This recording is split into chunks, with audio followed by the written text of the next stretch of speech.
നാട്ടിൽ പെയ്യുന്ന മഴയുടെ അളവൊന്ന് കൂടിക്കഴിഞ്ഞാൽ അപ്പം നമ്മൾ വിളിച്ച് ചോദിക്കും, എല്ലാവരും സേഫല്ലേ, വീട്ടിൽ തന്നെ ഇരിക്കുക, പുറത്തിറങ്ങുമ്പോൾ ശ്രദ്ധിക്കുക എന്നൊക്കെ. ഇവിടെ ഇങ്ങനെ ഒരു പ്രശ്നം വന്നപ്പോൾ നാട്ടിൽ നിന്ന് എത്ര ആൾക്ക് മെസ്സേജ് വന്നു? ഒന്നുമില്ലെങ്കിലും മാസത്തിൽ 1-2 പ്രാവശ്യം പള്ളിയുടെ പേര് പറഞ്ഞിട്ടോ, അല്ലെങ്കിൽ നാട്ടിലുള്ള വിഷമമുള്ള ആരെങ്കിലും പേര് പറഞ്ഞിട്ടോ, ചർച്ചിൻ്റെ പേര് പറഞ്ഞിട്ടോ, ക്ഷേത്രത്തിൻ്റെ പേര് പറഞ്ഞിട്ടോ പിരിവിന് മെസ്സേജ് അയക്കുന്ന ഒരു ചങ്ക് നിങ്ങൾക്ക് ഉണ്ടാവില്ലേ? ആ ചങ്ക് നിങ്ങളോട് മെസ്സേജ് അയച്ച് ചോദിച്ചാ, വോയിസ് അയച്ച് ചോദിച്ചാ നീ ഓക്കെ അല്ലേ, സേഫ് അല്ലേ എന്നുള്ളത്? വളരെ ചുരുക്കം ആൾക്കാർക്ക് ഈ ഒരു മെസ്സേജ് വന്നിട്ടുണ്ടാവും നാട്ടിൽ നിന്ന്.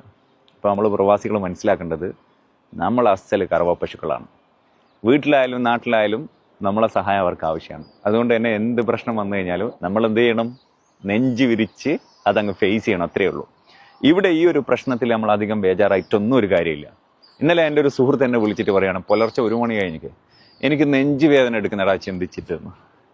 നെഞ്ച് വേദന എടുത്തിട്ട് നമുക്ക് അറ്റാക്ക് വന്ന് മരിക്കാന്നല്ലാണ്ട് നമുക്ക് ഇതിൽ കൂടുതലൊന്നും ചെയ്യാൻ പറ്റില്ല. അതുകൊണ്ട് പാനിക് ആവാതിരിക്കുക, ഓവർ തിങ്ക് ചെയ്യാതിരിക്കുക. ഒരു കാര്യം മനസ്സിലാക്കേണ്ടത്, ഈ യുദ്ധം ആഗ്രഹിക്കുന്നവർക്കിടയിൽ നമ്മളൊക്കെ വെറും എറുമ്പും കൂട്ടങ്ങളും മാത്രമാണ്. സാധാരണ മനുഷ്യൻ്റെയോ സഹജീവിയുടെയോ പ്രശ്നങ്ങൾ അവർ ആലോചിക്കുന്ന പോലും ഇല്ല എന്നുള്ള വസ്തുതയും നമ്മൾ മനസ്സിലാക്കുക. നമുക്കിപ്പോൾ ആരോടെങ്കിലും റിക്വസ്റ്റ് ചെയ്യാൻ പറ്റുമോ ഇതൊന്ന് നിർത്തുക എന്നുള്ളത്? അപ്പം നമ്മളെ കയ്യിലല്ല ഒന്നും ഉള്ളത്. അതുകൊണ്ട് ഓവർ തിങ്ക് ചെയ്യാതിരിക്കുക. ഇവിടെയുള്ള നേതൃത്വം തമ്മിൽ തല്ലിപ്പിക്കുന്നില്ല, യുദ്ധം ആഗ്രഹിക്കുന്നില്ല, സമാധാനം പ്രിയരാണ്. ഇവരാൽ കഴിയുന്ന വിധത്തിൽ ഇവർ ശ്രമിക്കുന്നുണ്ട് ഈ പ്രശ്നങ്ങൾ ശാന്തമാക്കാൻ. വലിയ പാനിക് ആവേണ്ട ആവശ്യമൊന്നുമില്ല. സമാധാനം പെട്ടെന്ന് തന്നെ ഉണ്ടാവും എന്ന് നമ്മൾ വിശ്വസിക്കുക. പിന്നെ ഈ ഗ്രോസറി സൂപ്പർ മാർക്കറ്റ് വിഷയത്തിൽ എടുത്തു ചാടി കുറെ പർച്ചേസ് ചെയ്യുന്നതൊക്കെ റിപ്പോർട്ട് കണ്ട്, അതിൻ്റെ ഒന്നും ആവശ്യമില്ല. അത് കൂടുതൽ നമ്മളങ്ങനെ ചെയ്യുമ്പോൾ വില കൂടുകയും ചെയ്യും. ആവശ്യമുള്ളത് മാത്രം പർച്ചേസ് ചെയ്യുക, എല്ലാം ഓക്കെ ആവും. എല്ലാം ശുഭമായി അവസാനിക്കട്ടെ എന്ന് നമുക്ക് മനസ്സറിഞ്ഞ് പ്രാർത്ഥിക്കാം. ഗൾഫ് മേഖലകളിൽ മാത്രമല്ല, ദുനിയാവിലെ എല്ലായിടങ്ങളിലും ലോകത്തെമ്പാടും സമാധാനം പുലരട്ടെ.